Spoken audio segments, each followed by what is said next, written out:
Hello, I'm Donald Leggett and welcome to Share Views, brought to you by London South East. Our guest today is George Lucan, Managing Director of the onshore UK gas and oil specialist Angus Energy. Good morning, Donald. Welcome, George. Welcome back, in fact. Yes, indeed. Okay, so 2020 is the year when Angus Energy is going to be revenue producing, is that right? That's absolutely right. This is our target, both as a gas and as an oil producer. And we're a very different company in that regard to the one you interviewed a year ago, which was almost still entirely an exploration company and very high risk. We like to think we're a much de-risked company now, focused overwhelmingly on production and delivery. So Saltfleetby has been a transformational deal for you? Absolutely. It was a big risk at first, but we've slowly de-risked it. We were given 2.5 million quid and told either abandon this field or make it work. And we took the view almost instantaneously that the kind of reserves we were looking at there meant we were going to try and make it work. And we've de-risked this slowly. We de-risked it for the regulators by proving that abandoning it would be well within that budget. And then we de-risked it from a production point of view with this competent persons report you saw released a week ago, where we're showing almost double the estimated recoverables that we were saying were there back in July of last year. So Saltfleetby was once the UK's largest onshore gas field. Yeah. If you could, you own 51% of it. If you could summarise the opportunity to Angus Energy. Well, the opportunity is in these recoverables. 32 odd billion cubic feet. Each billion cubic feet's worth about 4 million quid. So in total, you're talking about 130 million pounds worth of recoveries gross in the field, of which we get half. We reckon after costs and CAPEX, that pre-tax cash flow is 50 million quid over just over 10 years. So it's worth 50 million pounds over 10 years. 50 million quid pre-tax cash flow to Angus shareholders. That's about 35 million after the kind of taxes we're likely to pay over that period. That's 10 times our market cap. Alone over the next 5 to 7 years, we'd hope for 3 to 4 million quid per annum, because the best recovery is clearly in the earlier years. So is that a net figure? That's a net figure. That's net cash to Angus shareholders every year. So that's what you're going to be making. In 2 years' time, that's what you're going to be making. Making, absolutely. Terrific. Okay, first gas. First gas. Well, we don't like to call it first gas because why not? This field was actually, the first well was dug in '88. This field's been running since '96. Top nick. Some of the best kit was left behind by our predecessors. So we can. How do you know it's all going to be still working though? Well, because it's been maintained fantastic. We can go right up to the wellheads of the two producing wells and see the pressure on the valves, which of course has risen a little bit since it was shut in, as reservoirs naturally do. So it wasn't shut in because there wasn't gas there. It was shut in because the refinery was closed nearby. That's the fundamental thing here. And I want to. How did you work around the lack of a refinery? Well, the refinery that was there actually had taken a huge amount of gas and oil from the North Sea. We were an onshore element which happened to utilise some of its facilities. You were the icing on the cake. We were the icing on the cake. And not a lot of its facilities. When the gas comes out of the ground, it comes out reasonably clean and pure. Ours comes out with a bit of water and a bit of something called condensate, which is various sort of fractions of hydrocarbons. Not that dissimilar to a barrel of crude, but trades at a £10 discount roughly. But the bulk of it is just regular methane. What you've got to do is you've got to take the water out of that methane and any other impurities, which there are very few of. Then you've got to compress it like mad, 75 times. So you need a processing plant? You need a little processing plant. And when we say processing, what we really mean is you've got to cool the thing down.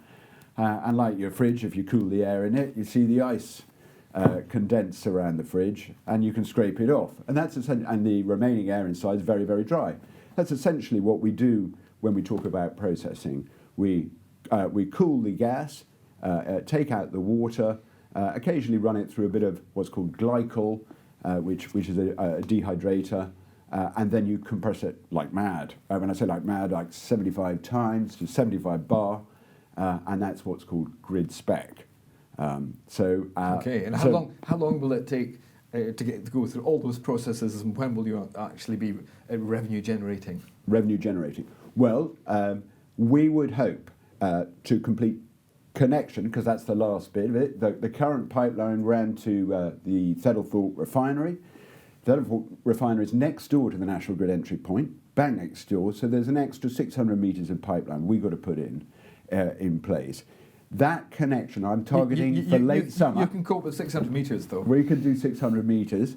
That connection I'm targeting for late summer. I think we've advised August. I still want to stick to that timetable because it's the Fenlands basically. I don't want to be doing this in November in the rainy season. So that's the key point. George, can I stop you there? It's not Murmansk. It's only the Fens. Well, yeah, you say that, but there's been moments where you could take a boat across those fields. So we want to get that done while we're dry, and that all comes down to regulatory permissions and when we get the go ahead. So when do you think? When do we think? When do you think? When will gas be flowing, even if it's not first gas? Gas be flowing in Q4. That's our absolute latest target. Q4, and that includes that means you start being revenue generating in Q4. Yes, that's our target. Happy days. Happy days, indeed. And I just going through the steps there. We'll submit planning at the end of this month, and that gives you a very clear timetable to all the other actions and all the other regulatory. But you're asking for planning permissions. inside must be a highly industrialised area already, so. Well, yes, or a very sparsely populated one, Donald. And one where we're not doing any drilling. So at least at this stage. So the only thing that you should hear after all the acoustic baffling we put in is the tweeting of birds, and there should be no significant ongoing flaring or things you associate with things that upset locals in other planning applications. There isn't any flaring, is there? We have to have a flare there for health and safety reasons in case we ever had to vent the pipeline, but we don't use it on an ongoing basis, no. Okay. Do you anticipate any problems? To what extent is there any risk left in this project? To what extent is there risk? The thing that keeps me up at night isn't getting it done. One way or another, I'll get this thing done. That's for sure. And I'll get it done with some flex on time, maybe with some flex on budget, not too much, but I'll get it done. And I'm going to get it done because there's 50 million quid at the end of it. Yes, that is very much cash flow. That's a pot at the end of the rainbow, isn't it? Yeah. So I'll run over a granny to get it done. Yes. But, sorry, granny. but what worries me actually, if anything at all, is making sure this thing runs smoothly for another 10 odd years. So it's the choice of kit I'm taking on board now. It's the degree to which I can manage downtime in the future. The guys, my predecessors, they were unlucky. Got the wrong compressor at the refinery, and they had downtime of 8 months. I don't want that ever to happen. So I've got the guys, our technical team here. I've got guys from really some of the best process engineers. My technical director's been at British Gas before us for 10, 20 years. I've got the guy on the field. He's been on the field for 20 years. These guys are really good. And what we're overwhelmingly working out now is something that will be a workable, reliable, extremely safe solution for 10 years. That if you tell me that's the challenge, not connecting it, not getting to first gas, but making sure this thing works responsibly and competently for a long period of time. And you told me before the interview began that it's a buyer's market in terms of expensive high-end kit. Oh, kit, yeah, it is falling off the shelves. You can poke a stick at compressors all over the place now. Even refrigeration units, quite high-end ones, are going at unbelievable prices. We want to get exactly the right ones. We have to meet not only health and safety spec, but this is national grid we go straight into. Some fields they go into a local grid. It's a little bit easier. The pressures are lower. Here we're talking about very high pressure, very high quality, has to be metered, has to be monitored by grid. They're bang next door. They want to see everything that we do. So we're talking about very high standards here. But all in all, that's good for you all, though. But high standards means it's going to work for 10 years.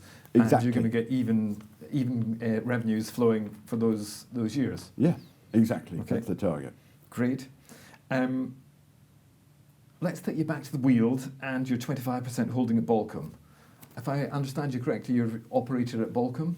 We're operator at Balcombe. We're looking forward to planning there, as said, on the 24th. So you got a planning application on the 24th of March. Well, That's your next step. we got the committee meeting then. So that's the moment where West Sussex County Council can decide whether or not we fall within their minerals plan and whether what we're doing there is going to be done responsibly and properly. What are you asking for at Balcombe? What we're asking for isn't permission to drill, it's permission to extract and produce over a 3-year extended well test period. And you might ask, reasonably, test, why are you testing for such a long period of time? Yes, it's a 3-year test. It's a 3-year test. And we've had a lot of questions about this. I'd say the answer was in our and others' experience in the Weald in terms of the particular reservoir we're addressing, which is the Kimmeridge. As we all know, back in our unhappy exploration moment of Balcombe last year, we discovered that there on the edge of the Weald you can find absolutely nothing in the Kimmeridge, nothing movable at any rate. So and it's not movable because it's too heavy, it's too cold. Why is it not movable? Why is it not movable? It depends on the fracture system, the maturity of the oil, which varies very considerably from, perhaps even a kilometre to a kilometre. And that's been the experience of our neighbour UCOG, I think at Broadford Bridge. There's wildly variable results we get from the Kimmeridge. So I think we're being entirely honest and open with all of the regulatory agencies and council and in our community liaison when we say we really don't fully understand this reservoir. We're very confident there's oil down there because this time we saw it when we last drilled. But so it makes it a very different picture to Balcombe. But how much? How will the pressure behave in the reservoir over a 3-year period? We don't know, and we need that period before you go and sink another 5 million quid in the ground. You're still proceeding, so you think there's good news to be had out of Balcombe, though. Quantify the good news for me.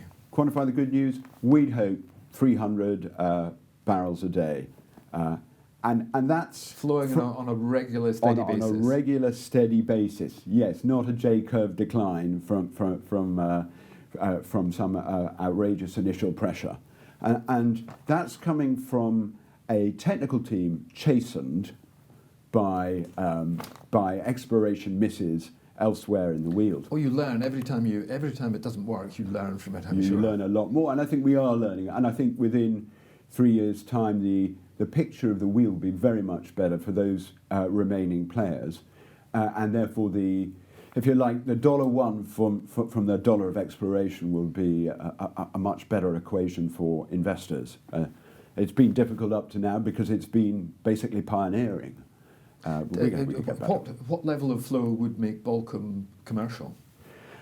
What level of flow? Anything north of 75 barrels would be comfortably commercial. 300 is a good figure. A good, sensible figure, and one we believe is sustainable, as you rightly pointed out. We don't want a spurt and then nothing after 6 months. Would you consider another Balcombe, or have you had enough with Lidsey and Balcombe? I've got to say we've got a preference for gas now, and we're driven in that by, not to say there isn't gas in the Weald, by the way, but we're driven in that by an overwhelming sense that in terms of sustainability, we'll have a longer-term picture with gas than we will with oil. Not to say we think oil's going to go anytime soon. The Weald seems to be a rather difficult regulatory environment, if I may say. Well, that's the other point. Anything south of, south of Watford Gap is pretty tricky. Understandably so, very built-up areas. And the weight of argument against supposedly unsustainable practices like oil extraction is tipping things against the drillers. Gas also presents one other thing, which is, and interestingly, we're looking at, for the pipeline extension, we're looking at hydrogen-ready piping. So we've got an eye to the future there as well. Gas has, we believe, a future. Right now, the cost of cracking methane to hydrogen is still quite high. Explain that for the audience. What difference does it make if you put hydrogen into your gas? Into your gas. Well, if you burn hydrogen, there's no CO2, basically. All you get as byproducts is water and heat. So that's a gas boiler heating solution, isn't it? It is absolutely clean gas, and also one which is used already to power motor vehicles. Can't yet power aeroplanes. It doesn't provide the lift, and we haven't designed the turbines to provide the lift, but it definitely will do your heating, your cooker, and your car, and it's entirely 100% clean. The difficulty is getting our natural gas and converting it. And right now the processes of doing that exist, but they're still relatively expensive, and they have their own small carbon cost as well. Okay, last two questions. News flow. What news flow can we expect from Angus Energy in the next 6 months, the next 9 months? Okay, what we hope is approvals in both of these planning applications. We hope to present a take-off contract with a major for the gas at Saltfleetby. We hope to present a list of kit for which we've got deposits on or dibs on to complete that, a full detailed design of the site for the shareholders to take a look at, and a much more detailed timetable, literally down to each week of each stage, which we kind of have here, but we don't disclose. The one thing I'd say is we're down. The slowest piece of kit is your timetable. But right now I'm holding to the timetable that I mentioned to you, which is Q4 revenue and end of Q3, end of summer gas line connection. So that's the story. But a lot of steady good news, because a lot of activity of a company in delivery mode. George Lucan, Managing Director of Angus Energy. I'm going to end it there. That was absolutely fantastic. Thank you so much. Thank you so much for bringing us up to speed. If you were interested in that interview and would like to see other ones like that, please do subscribe to the London South East YouTube channel. Thank you for watching.